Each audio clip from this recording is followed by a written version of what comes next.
Okay, I'm John D. Widiak, and joining me today again is Ed Gardner. It's January 23rd, 2009. He is going to be interviewing for a second time. The last time we were together, Ed, was some weeks ago, and you gave a lot of information about Sykesville, where you grew up, and you have a lot more information, and that's why you're back today to share that with Carroll County and future historians. Let's review a little bit. Where did you grow up in Sykesville? First Street in Sykesville. Mm-hmm. And what is there? Is the house still there? Oh yes, yes. And the property is now part of the nursing home. Okay. And how long has it been in? How long before that had it been in the family, the house? 75 years. 75 years. Now you told me earlier that it was about a 2-acre lot. Yeah, 2-acre parcel ran from First Street through to Second Avenue. And you had a cow, and what else did you have right in town? My father in the early years had a cow, and then after I came along, we had hogs. We had 2 chicken houses. We had our own chickens to kill to have for the year, plus the eggs that they produced. And when we didn't have electricity, my father raised the peepees at the gas station in Eldersburg because you needed electric brooders, and he didn't bring them home until they were able to be without heat. And your father's full name? George Nathaniel Gardner. And your mother's? Mabel Bennett Gardner. Okay. And so he took them to the service station, and where is that? In Eldersburg at the crossing of 32 and 26. And that's where the Exxon station is now, is that yes. correct? Okay. Has the house been changed at all as far as? Oh yes, they've added on to it. It looks nothing like it did when I lived there. Is that right? Yes. What kind of architecture was it? Was it any special? No, just a regular farm type house. Farm type house. Yes. Nothing fancy. Mm-hmm. Mm-hmm. Okay, you shared with me a list of a lot of memories that you've had as you've looked over the last DVD we did, and maybe you want to talk about some of the businesses that were in Sykesville then, and the people who ran them. Yes, I overlooked quite a few that would be of interest. William F. Arrington and Son had a pole line construction for the electric lines along the major highways. They went as far away as Cumberland and the Pennsylvania Turnpike. They had multiple crews that worked out of Sykesville doing that work.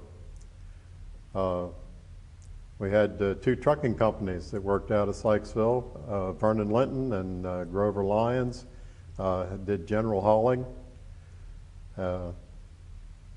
Ridgely Construction Company operated right out of downtown Sykesville with grading and road building. And they also helped out in the heavy winters, opening the county roads in the lower part of the county. We had a family by the name of Resnick that started out in town as in a grocery store, and later on they sold the grocery store and went into furniture and household appliances, and moved had originally on Main Street, but then moved further up on Springfield Avenue and built a large new store that is now done right, patio furniture and that type of stuff. But they had all lines of furniture and household appliances and a bottled gas delivery.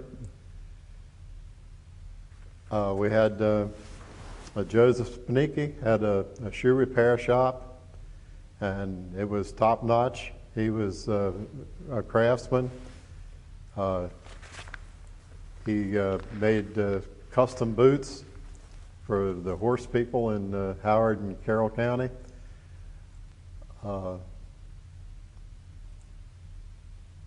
The building was moved back off of Main Street, and a store was put in its place, the Cross and Rosensteels that I mentioned in the later tape. But the building is owned now by the town, and it was made into a duplex. And they're now talking about moving it again and making room for another, a larger municipal parking lot.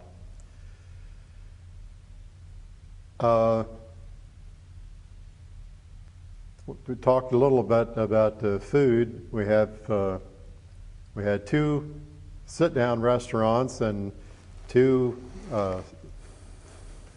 stores that had the drugstore had a soda fountain, and we had R.K. Barnes had a little like a novelty store with a soda fountain, and they served sandwiches. And that was actually the teen hangout in the 40s. They had a jukebox and a dance floor, and at that time I wasn't old enough to go in, but I could stand out on the sidewalk and watch the teenagers jitterbugging, and that was a big deal. Sure. And then there was a time period where you couldn't even buy a hot dog in Sykesville. But now we have 2 very nice sit-down restaurants with Beck's and Baldwin's, and 2 ladies have opened up really an upscale tea room that is doing good, and it's wonderful. And then further up Springfield Avenue, up in the residential area, Mr. and Ms. Fred Zimmerman had a little tea room and deli, and they did a lot of business with the patients at Springfield State Hospital before the hospital had a canteen of their own. The patients that had ground privileges or had money to spend could call them, and a gentleman by the name of Reds Baker used to pack up a carload of stuff, and sometimes he would make as many as 2 or 3 deliveries a day over to the patients at Springfield Hospital.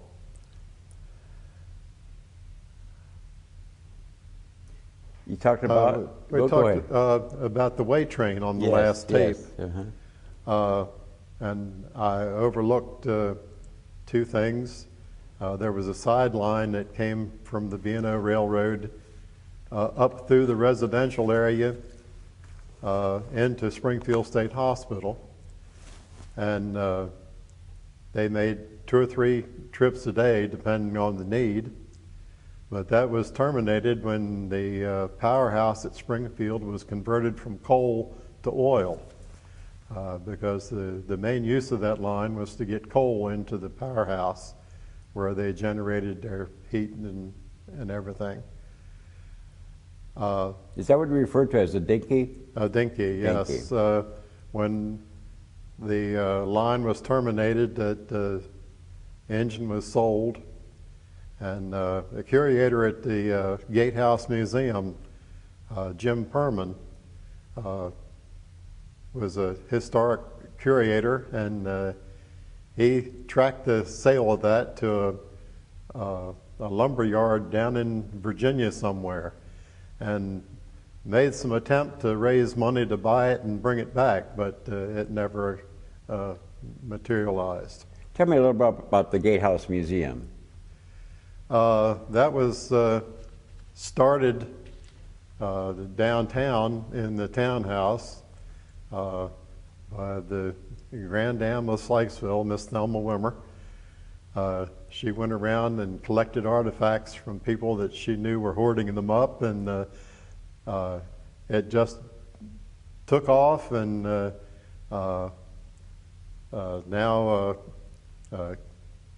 with Jim Perman's help, who has passed away several years ago, a lady by the name of Carrie Greenwald is the curator there now. And they have, I guess, almost overgrown their space there in the old gatehouse. And there's some talk about moving it to a proposed park area in the old apple butter warehouse just across the bridge in Howard County in Sykesville. Is Sykesville partly in Howard County then? And Well, all of the town is in Carroll County. okay. But this property happens to be in Howard County. All right. And there was a deal struck several years ago to make that abandoned property a park. And it's in the works to develop that into a park area for the use of the locals. Now the house where the town council is and the mayor, they're actually in a house. Who owned that house, and how long have they been in there? Well, it's a large home. In my memory, Mr. Jim Ridgely, that had the construction company, lived there.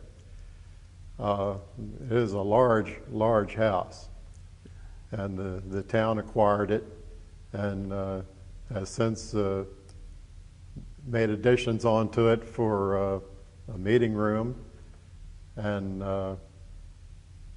offices for the town. And they built a building off from it for the police department and for maintenance for the town vehicles, the trucks that collect the garbage and remove the snow and what have you. Of these businesses, you were a little boy, very small, and you said you were free to go around town. Did anyone did you like one of the proprietors more than another? Did you kind of get close to any of them as a little boy, and how were they with you? Oh, absolutely. I mentioned the Spanicki family. They were Italians. One of the children, Fred, was my age. There was Fred. What's the last Spanicki. name? Spanicki. Okay. When he retired, they moved here to Westminster. But they had an older girl and son that were older than I was, and then they had a child late in life, Joe. But Mrs. Spanicki was a jolly lady, short, heavy-set, with big brown eyes, and when she would see me on the street, she would pat me on the head and said, "Eddie, how is Mabel and George?" It was just like a big family. And the Resnicks, their daughter was in my class in school, but they lived over top of their store when they had the grocery store. But when they went into the furniture business, they moved to Baltimore. And but stayed very close contact with people in Sykesville. My family, when my sisters married and moved away, they brought their husbands back to Sykesville to buy furniture. Oh, yeah. Because of the close-knit, they knew that they would get a deal and would get quality products from the local businesses that we had dealt with for years. Did you mention a butcher shop at all? Did you have a butcher shop? Or? No, the grocery stores did a lot of custom cutting. Oh, okay. They had a butcher, Henry Forsyth, in Sykesville. Had Mr. Fred Verney was his butcher to do custom cuts, and the meat came in by quarters or sides and was broken down at the store. The Harris's grocery store, a gentleman named Leslie Holman was the meat cutter there. and practiced the same way. The meat came in, I think it was mostly from SK in Baltimore, in either quarters or sides, and it was broken down. And the hamburger was ground, and I know I worked at Henry Forsyth's for a little while, and What did you do for him? everything. Nothing came prepackaged then. He had his own truck and went to town and brought the produce back, and you had to weigh the potatoes out in 5-pound bags, and just such things as that. A lot of stuff was bulk. You had the bulk cookie rack, and that you had home delivery. People would call their orders in, and then you would take the order off of a clipboard and go around and fill it and box it up. And a gentleman named Bill Hudson that worked at Springfield would come in the afternoons and gather all that stuff up and deliver it into the wee hours of the evening, come in 6, 7 o'clock at night, making those deliveries. Now you said that like you have nothing was prepackaged. How did your dad receive cars? Tell me a little bit about that. They came in on the flat freight cars, and they weren't assembled like the cars that the dealerships receive today. You had the drivetrain with the wheels and axles on it, and then from the windshield forward.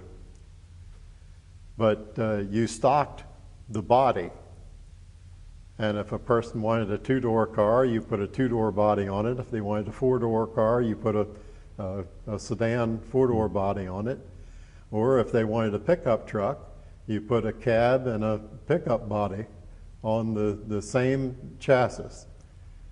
A lot of people didn't realize that. Now that was when you had Model Ts. Was it? How long did that continue that way? You know, just mostly through the Model T, and then did the beginning of the Model A era. Mm-hmm. Because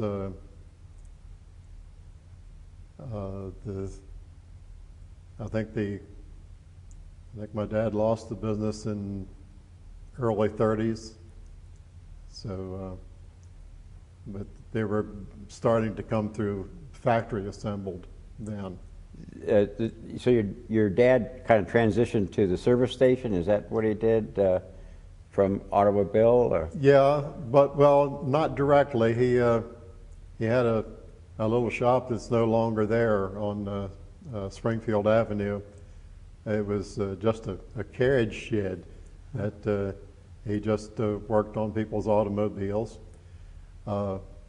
You have to understand, when you sold an automobile back in the late 20s, you not only sold the car and maintained it, but you had to teach the person to drive.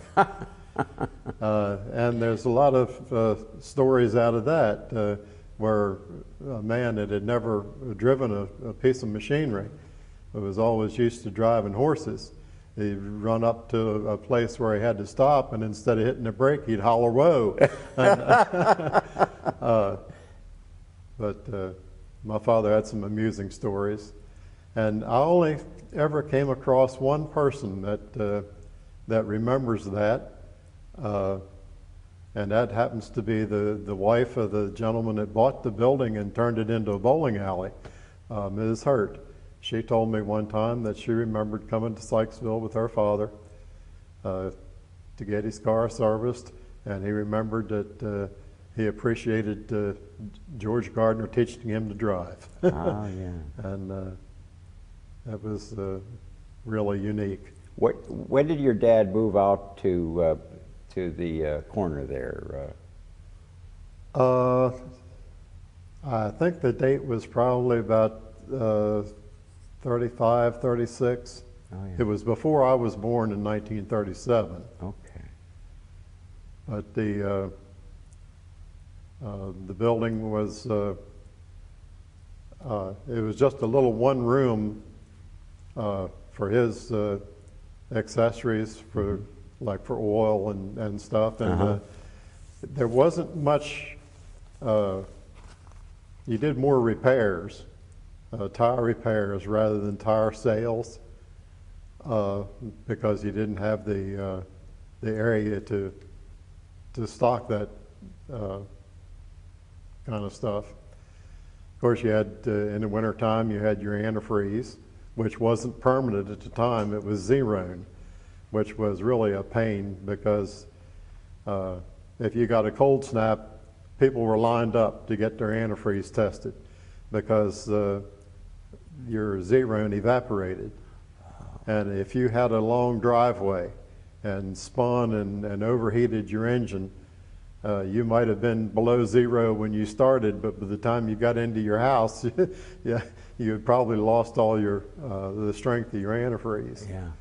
And that was a big change when they, after the war, when permanent antifreeze, ethylene glycol antifreeze, it was permanent. And you had to sell the people on the fact that it was permanent. They didn't need testing it all the time. Yeah. That once it was installed, unless it leaked out, they were safe. But and there was no inside place to repair there. They had a grease pit that you pulled the car over, and then you went down the ladder into the pit to work underneath the vehicle,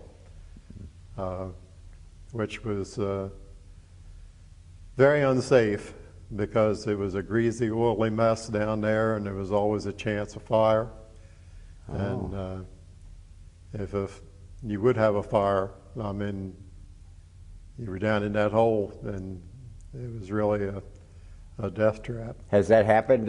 Have you? I have heard stories. I didn't.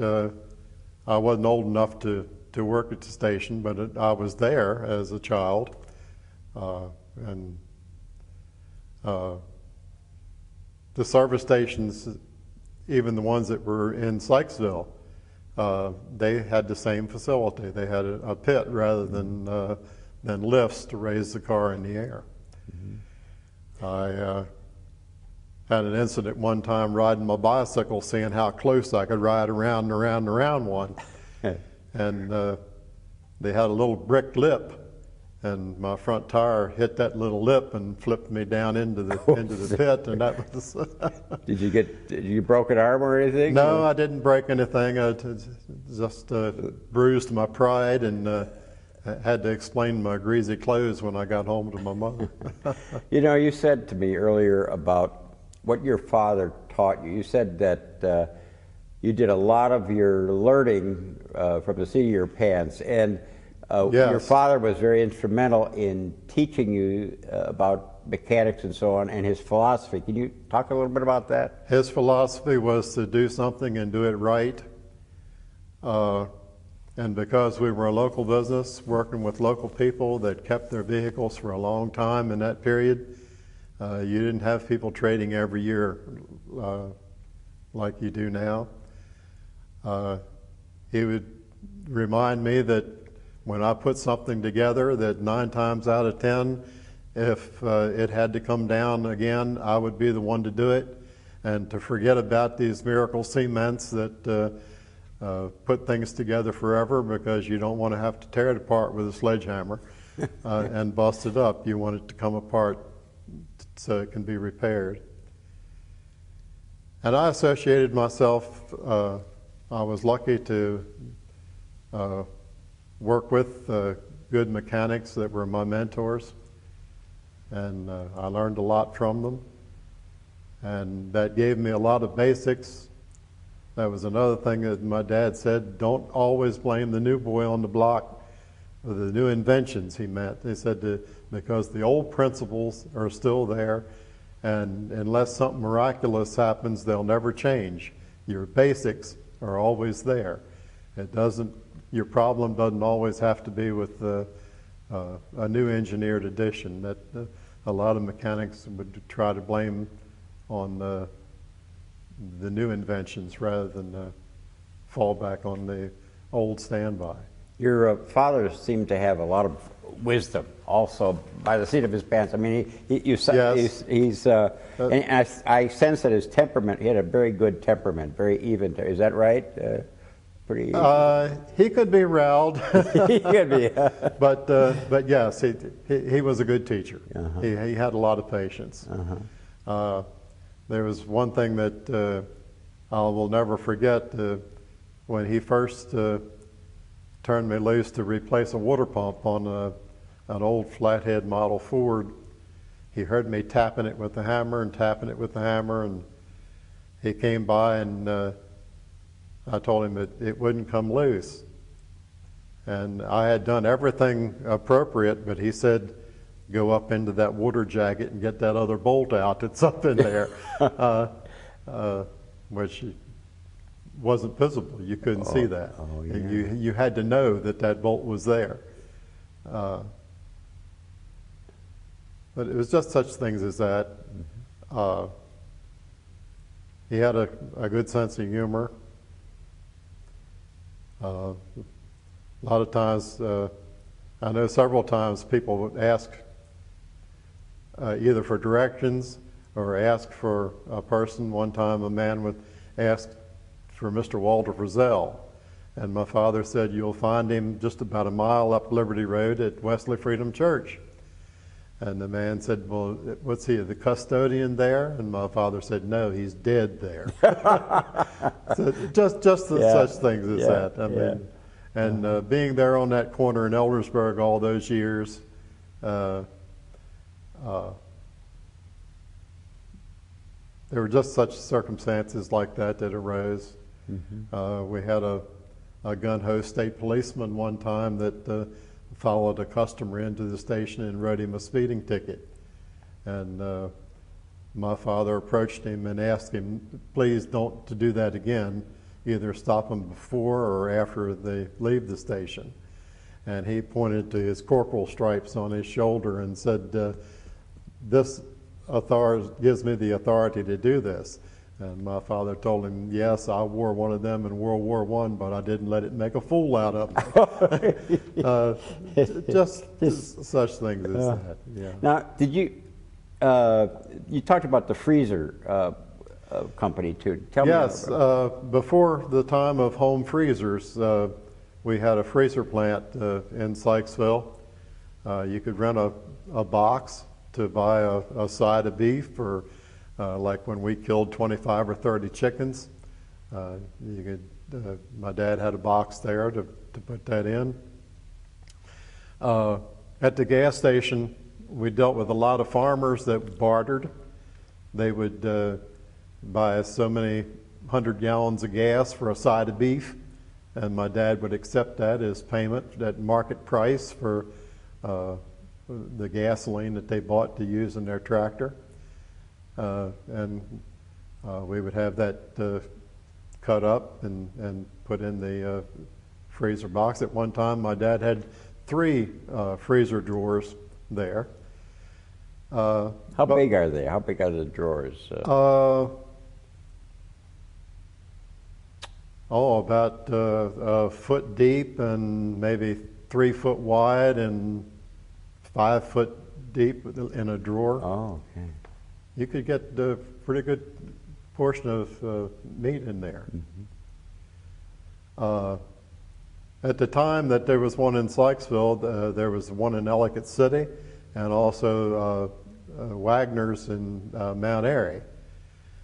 But the advent of home freezers put them out of business. The Resnick family bought the one that was actually beside their store. So they bought the one in Sykesville and turned it into a warehouse for their furniture. How did they do the refrigeration? Was it just like it is today, or? Yeah. It's electric. Yeah, freezing. And of course, the one in Mount Airy is a meat store, butcher shop now. But I don't think it any longer rents space for freezing. They use it all themselves. Where did they do venison? When the hunters came in, did the hunters all do their own, or The majority of the time back then they did, but now the local butcher shops butcher the venison. Bullocks here on Route 32, Wagner's in Mount Airy. Do a lot of game for the hunters. Mm-hmm. What were your, as a little boy, when did you go to the service station? When did you start working there? Well, how old were you? About 14. 14. Yeah. And how did you work, like part-time after school? Oh, yeah, or? yeah. Weekends and after school. I couldn't do much. Anything that I had to do was on premises because I had no driver's license. Okay. My dad tried to get me privileges to drive, but the magistrate wouldn't go for it. I had to wait till I was 16. Now, at that time, like if you had a tractor, or farm kids could drive a tractor, couldn't they? Yes, yeah. The farm boys could get by with it because they even drove the big trucks with hauling hay and everything. But I wasn't allowed to do that. Now, before you went to your father's, what kind of chores did you have at home with the animals? Did you have any particular chores? Feed chickens, gather eggs, and mow the lawn, which was rather large. Plus, I had. How did you mow the lawn? What did by you hand. By hand. Was it a hand push mower? Hand push mower. We later got a power reel mower, but the earlier years was a hand reel mower. I used a little ingenuity. I put a rope in front of it and had one of my friends pull while I guided. But we later got a power lawnmower, and I also mowed a couple lawns in town to get extra money. Now, did the animals eat some of the grass, or did you have to mow the whole 2 acres? Or? No, there was about 1.5 acres of grass that had to be cut. When I was that age, we had no animals that were out loose. We had done away with the cow. The hogs were in a pen. They had to have the food carried to them. Sunday mornings, the hogs always got a treat. They got a cooked meal. My dad would get day-old bread and add chicken land mash to it and water and cook it down on an old stove my mother had out on the back porch. And they would really get into that with the slop. Yeah, yeah. Go ahead. And grained corn and pull the lamb's quarter and weeds from the garden and throw over the fence to the hogs. Now, say in August, when you cut that grass, that'd take you a little while, didn't it, to do Yes, that? And we had apple trees in the yard, and of course they had to be gathered up before you mowed. It was an extensive job. Yeah. And if you let the grass, if we had an extensive raining period, and the grass got heavy, then it had to be raked because you couldn't lay on the grass and kill the grass. It had to be raked and removed. Yeah, that had to be a pretty big job, I would say. Yes, it was. Keep you out of trouble, I imagine, huh? Oh, absolutely. And the several lawns that I mowed in the community,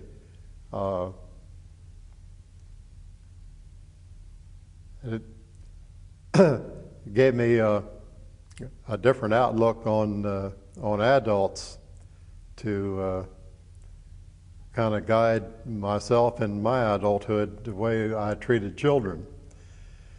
They arranged for me to mow their yard with my mother, and my mother bargained for 75 cents an hour.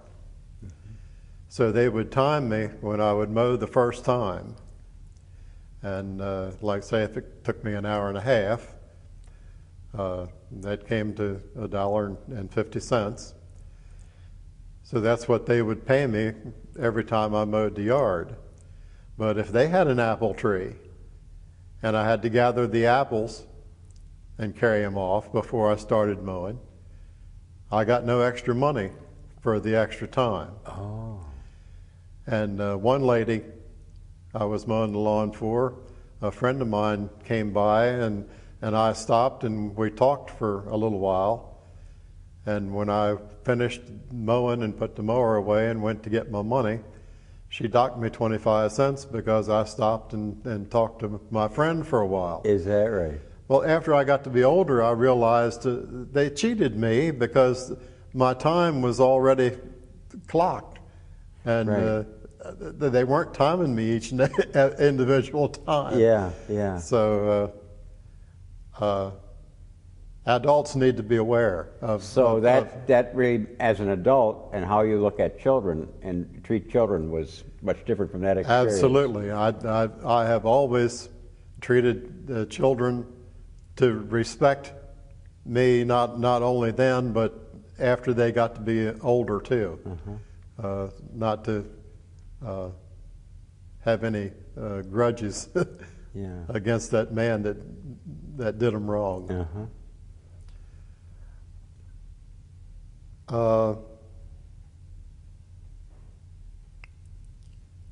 Did you have a bakery in town?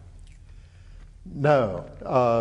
We had a gentleman, I talked about all the businesses that had been in the building that my dad had the dealership. We had a man that tried to run a donut shop there. He bought a donut machine. What year was that, would you say?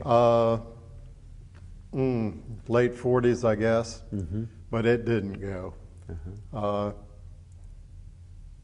It didn't hardly last 3 or 4 months, I guess. He really lost big time. It just didn't go. So the grocery store sold some sweets, cakes, or Yeah, packaged. Packaged. From the commercial bakeries.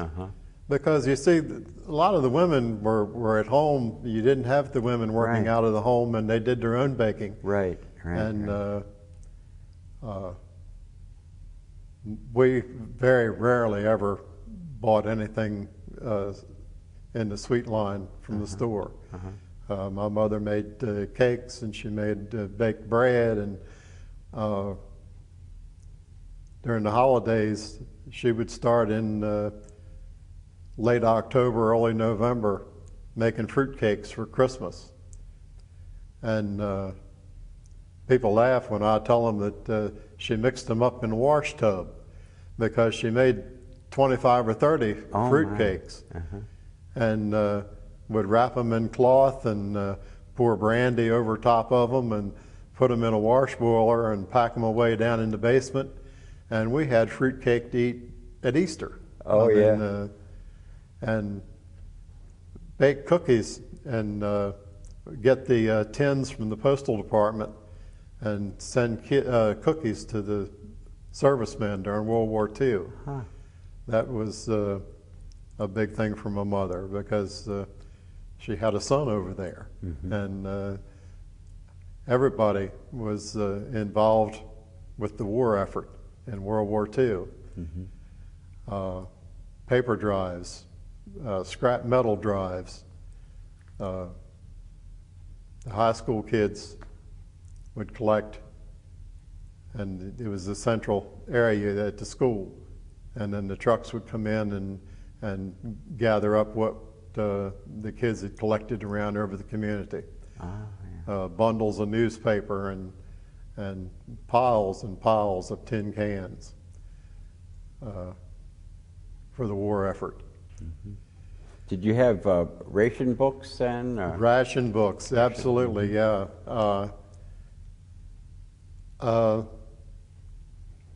My wife is German descent, and she has cousins in Germany that we visit quite often, and they visit us. And they didn't realize that the United States was as hard up, and our citizens sacrificed as much as we did. They thought that we were really the crown jewels, that we were really living it up. You know, Mm-hmm. they didn't realize the hardship that we faced. I couldn't have a pair of hard shoes because my father needed shoes. My sisters needed shoes that worked in defense work, and we didn't have enough stamps for me to have shoes. I ran around the house barefooted. I had a dress pair of shoes that I wore when I went to church, but I didn't wear them out playing in the yard, and you know, they had to be kept nice. So you went barefoot during. Now, what did you do during winter months? And Oh, we had galoshes, Galoshes. and we had you could get one pair of shoes. Okay. But you just treated them very good. Very good. Yes. And of course, that's where Mr. Spanicki came in with the half soles and heels. Mm-hmm. And shoes were quality. They were real leather. They weren't pasteboard tops like they are now. Sometimes your cheaper shoes.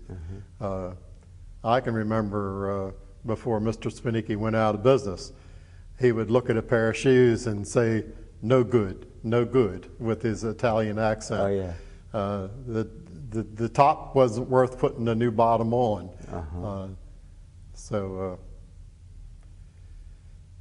And that in the gas station, that was a thing that my dad had to confront too with the rationing. You had stickers for your window on your car that allotted you to your gallonage of gasoline. And a lot of people would, if they had the money, they would think that my dad should sell them the gasoline whether they were qualified to get it or not, and that made some enemies. Mm-hmm. Of course, your dad could get in trouble too if he did sell. Oh it, yes, yes, right. Yeah. And then the farmers that because of the tractor age just coming on, they didn't have storage for gasoline on their farms because some of them only had just one single tractor, and they would bring a 55-gallon barrel in a pickup truck and get it filled at the station. And my dad would keep a record of that, and because that was road tax free. Okay. And every quarter, my dad would give those farmers their statement to get their road tax money back off of that fuel that they used on the farm in their tractor. Okay. And where now most of the farmers that have all this big equipment that burn thousands of gallons of fuel, they have their own storage tanks and get home delivery now. Mm-hmm. The ration book itself, did people just carry it around? What was it like?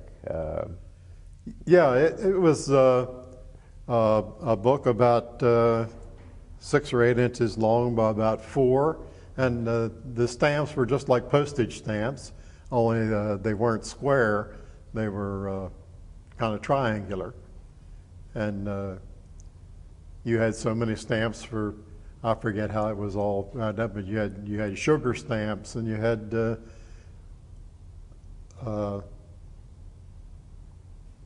they were designated for different things, and you only had so many stamps. Mm-hmm. And when your stamps were gone, I mean, you couldn't buy. Yeah. Who distributed them in town? How did that work? I am not sure. Mm-hmm. I'm not sure how they were distributed. Okay. But I remember them very well. I mean, and not only the stamps, but you had the saving stamps. Was a big promotion even in our schools. You had the military man on the stamp. You would buy savings stamps. And what were those? Explain those a little bit more. They were just you could buy, I think it was just for like 25 cents, where a savings bond would be maybe $25. Mm-hmm. You could get savings stamp. Okay. And that was big in the schools. And then after the war, they discontinued the stamps, and the schools made an arrangement with the bank for a savings system. And you could just deposit 2 or 3 cents on banking day. And that went on until I was in like the 6th or 7th grade. And then when the banks started discontinuing their services, that cost too much money for them to fool with that little bit of money. So that was went by the wayside. Speaking of stamps, they also had the other kind of stores gave you, right? Oh, the S&H. Yeah, S&H. Yeah, well, I don't know, there was more than just the S&H. There were several of those where you saved them in a book. You got so many stamps for each dollar you spent, and then when you got a book full, you could redeem them for so many dollars worth of merchandise.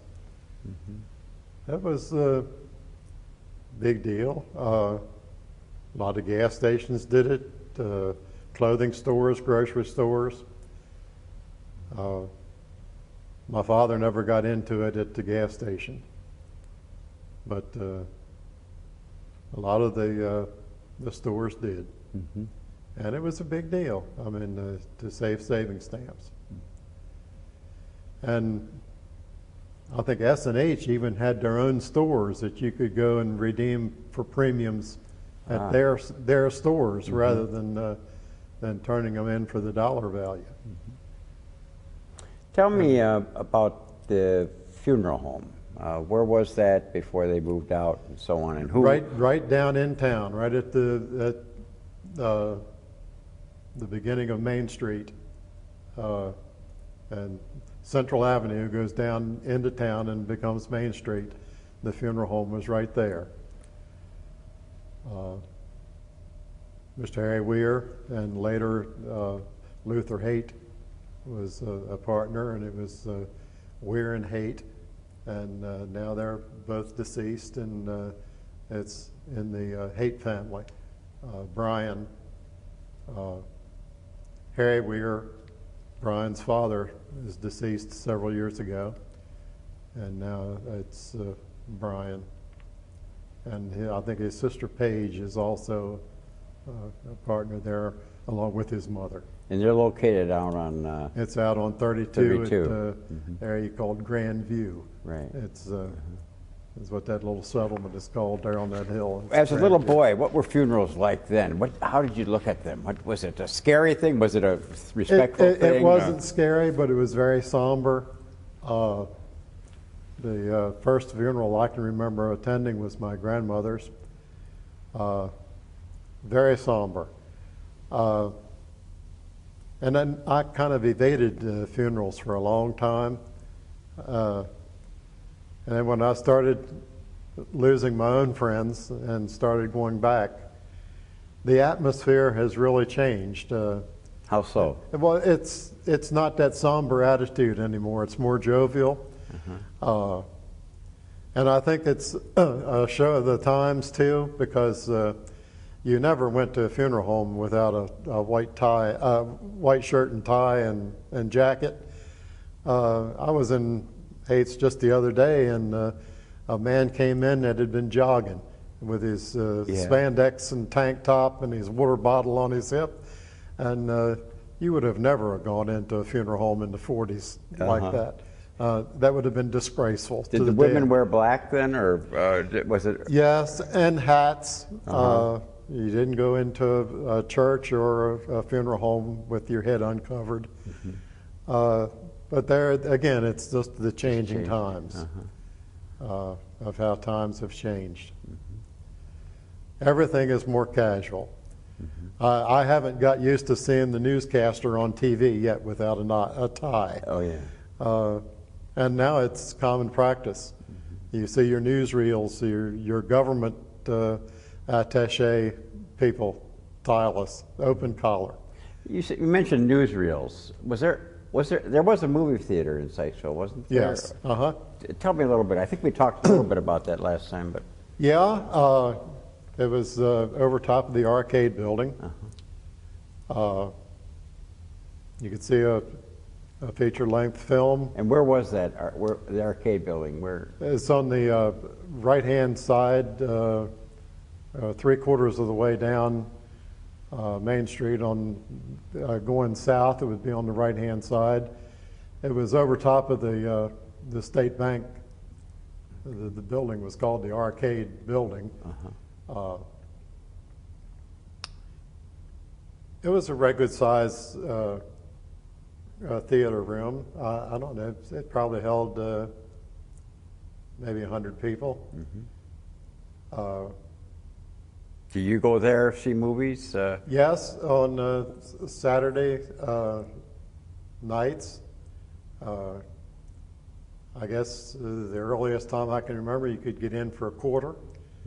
Of course, being a small operation, you could get a small bag of popcorn, but they didn't have any drinks. There was no drink fountain or anything, or candy bar sales like you do in the theaters now. Did they have a projector room? So you just Projector room, yeah. Mr. Dave Dean was the projectionist, and his mother sold tickets. And you'd have your, talking about your newsreels. Of course, it was before television. When the show started, you started with your newsreels of course, the war going on in Europe was popular. All that morbid bombing and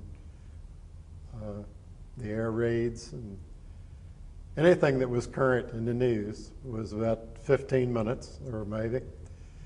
And then you had your Looney Tunes, your comic strip, and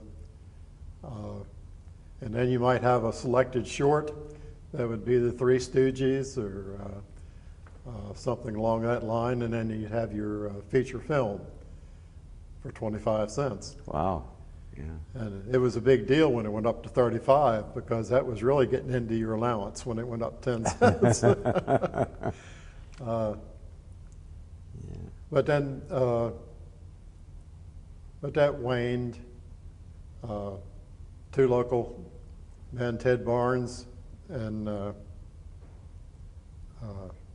shucks, I can't think of his partner now, took it over. And it lasted up into the early 50s. And then they formed a three-partnership and went out just past Eldersburg on Route 32 and put in a drive-in movie theater on the Ruby property. Oh. And that lasted about 10 years. And it's got houses on it now. But that was the extent of the movies in the area for that period of time. Did you get the newsreels? Did you? Was that something everybody looked forward to? I mean, was that a major source of your news, or newspapers were probably pretty newspapers and the radio. Now, do you have a local newspaper there? Sykesville Herald. Sykesville Herald. Mr. Fred Church had the Sykesville Herald. That was interesting too. The type was set by hand. There again, the two ladies that set the type, Ms. David Dean and a lady by the name of Ms. Spurrier. And it was hot up in the third story of that building where the paper was. The type was all set by hand. The plates put over on the table and inked down with the roller, and the press brought down over them and done just one sheet at a time. Oh my. And put together and folded and stacked up and put out on the... How many sheets was there generally in a paper? 4 pages, which would have been 2 double sheets, with the advertising and and everything, and the local news, and The Gatehouse Museum has, in their archives, has quite a few. I don't know whether it is actually complete, but I know they, you can go there and research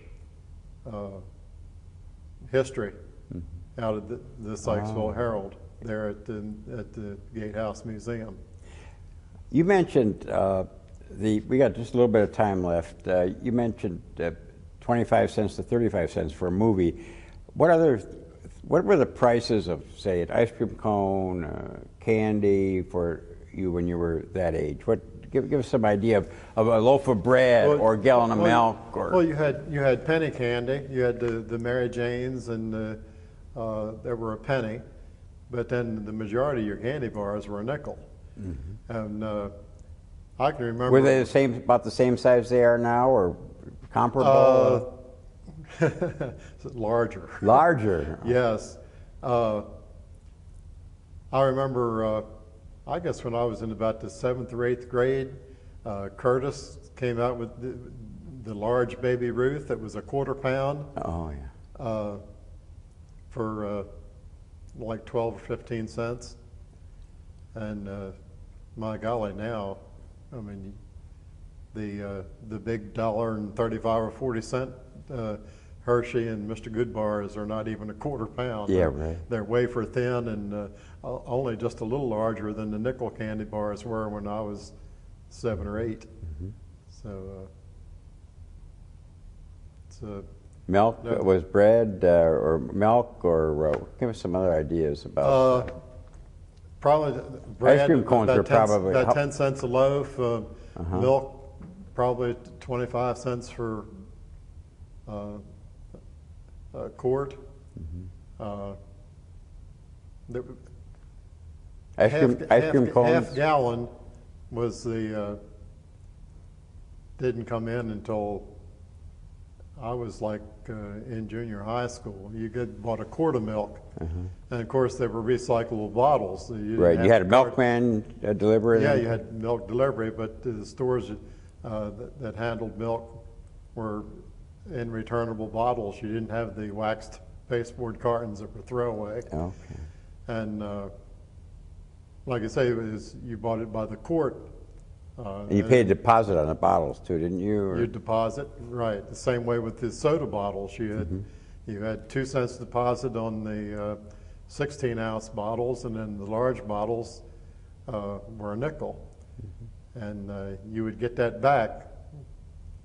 That was a big deal for me as a kid. When I was running around town, I'd pull my wagon, and because a lot of people would throw those bottles away, and they'd be laying in the ditch, and you'd gather them up, and just going around a couple blocks around, I could get 10 or 15 bottles and take them to the store and turn them in and get enough to get maybe a couple candy bars. Right.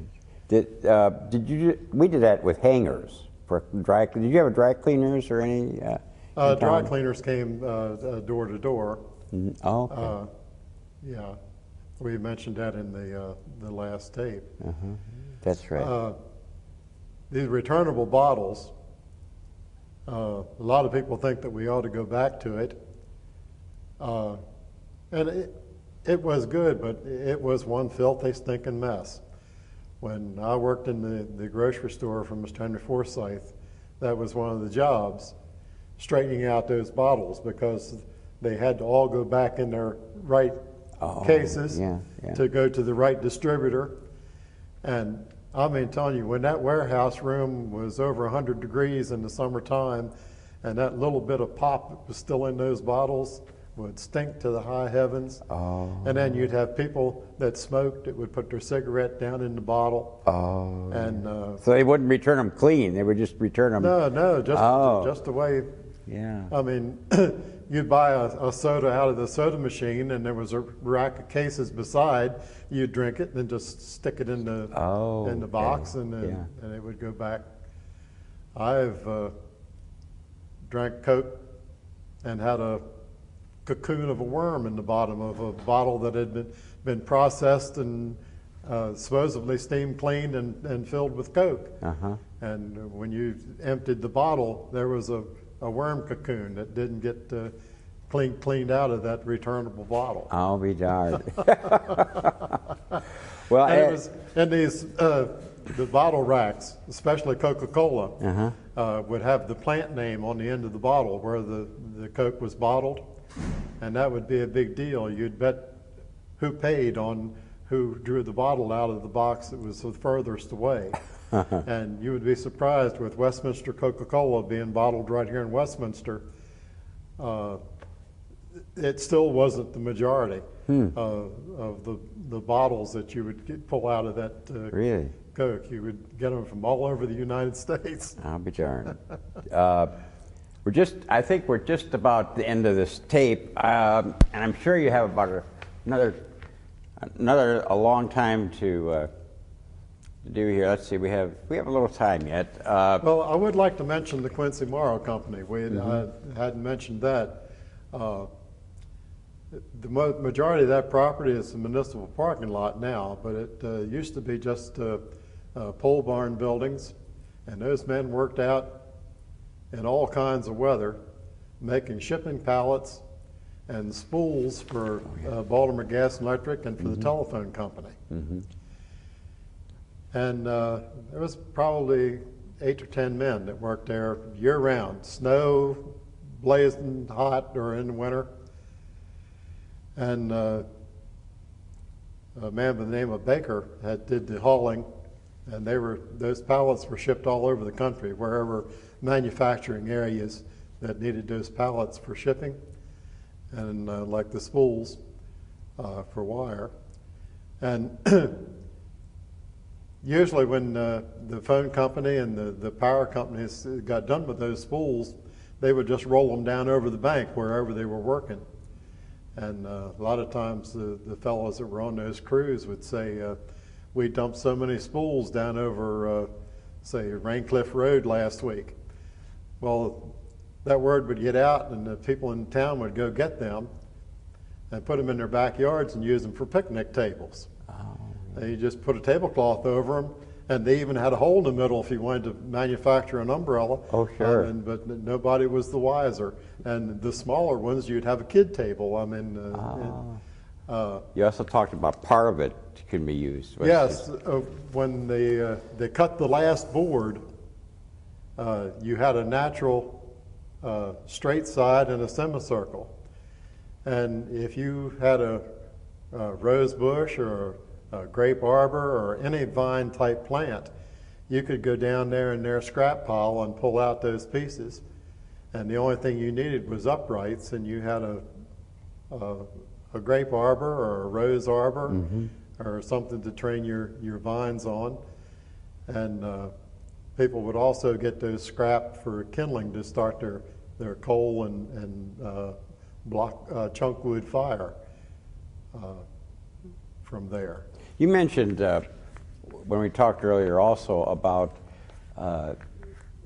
people, one man being able to dig, to shovel dirt, to open Yes. up When we started putting in inside bathrooms, there was no such thing as backhoes. If there were, they were very scarce. You'd get a man to hand dig your sewage trenches, your pit for your cesspool and septic tank. And a man could do that in a couple days. One man. One man. How deep were they generally? Well, your drainage ditches were about waist high, and of course your a dry well or cesspool or for your septic tank had to be like 6 foot deep by 10, 12. At our house, our cesspool was about 4 foot wide, 8 foot deep, and about 10, 12 feet long. And they did that all in a day, one man? I mean, a day and a half? Or Garfield Dorsey did ours.